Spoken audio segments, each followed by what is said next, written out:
आगे बढ़ेंगे बात एक और अहम खबर की। कालका शिमला नेशनल हाईवे 5 पर काम पर जा रहे मजदूरों को तेज रफ्तार इनोवा गाड़ी ने रौंद दिया। हादसे में 5 प्रवासी मजदूरों की मौत हो गई। वहीं हादसे में घायल 4 मजदूरों का इलाज सामुदायिक स्वास्थ्य केंद्र धर्मपुर में किया जा रहा है, जबकि गंभीर रूप से जख्मी एक मजदूर को पीजीआई चंडीगढ़ रेफर किया गया है। बताया जा रहा है कि मजदूरों को रौंदने वाली इनोवा टैक्सी सोलन से परवाणु की तरफ जा रही थी। जैसे ही ये सुक्की जोहड़ी के समीप पहुंची, ये अनियंत्रित होकर काम के लिए जा रहे मजदूरों पर जा चढ़ी।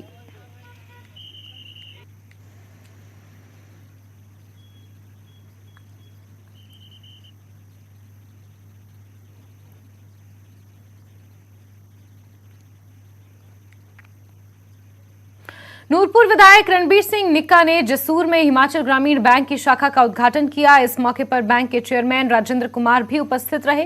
विधायक ने जसूर में शाखा खोलने पर बैंक के शीर्ष अधिकारियों का आभार जताया और कहा कि ग्रामीण बैंक की शाखा का जसूर में खुलना बहुत ही सुखद है। उन्होंने कहा कि जो भी मंडोले व्यापारी हैं वो इस बैंक से विभिन्न स्कीम्स के तहत लोन लेकर अपना कारोबार बढ़ा सकते हैं।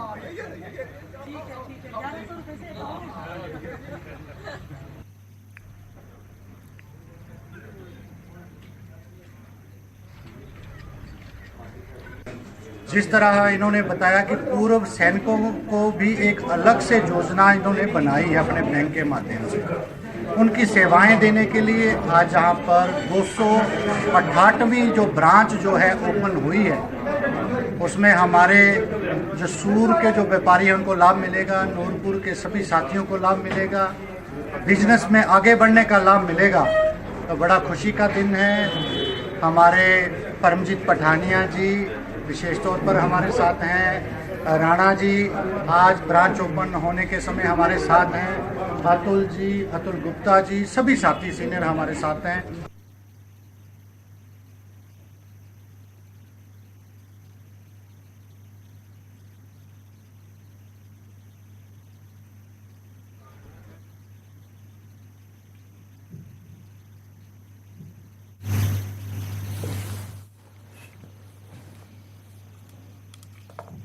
और इसी के साथ टॉप 18 में फिलहाल के लिए बस इतना ही, लेकिन हिमाचल प्रदेश के साथ साथ जम्मू कश्मीर और लद्दाख की अहम खबरों को जानने के लिए आप जुड़े रहिए न्यूज 18 JKLH के साथ। नमस्कार।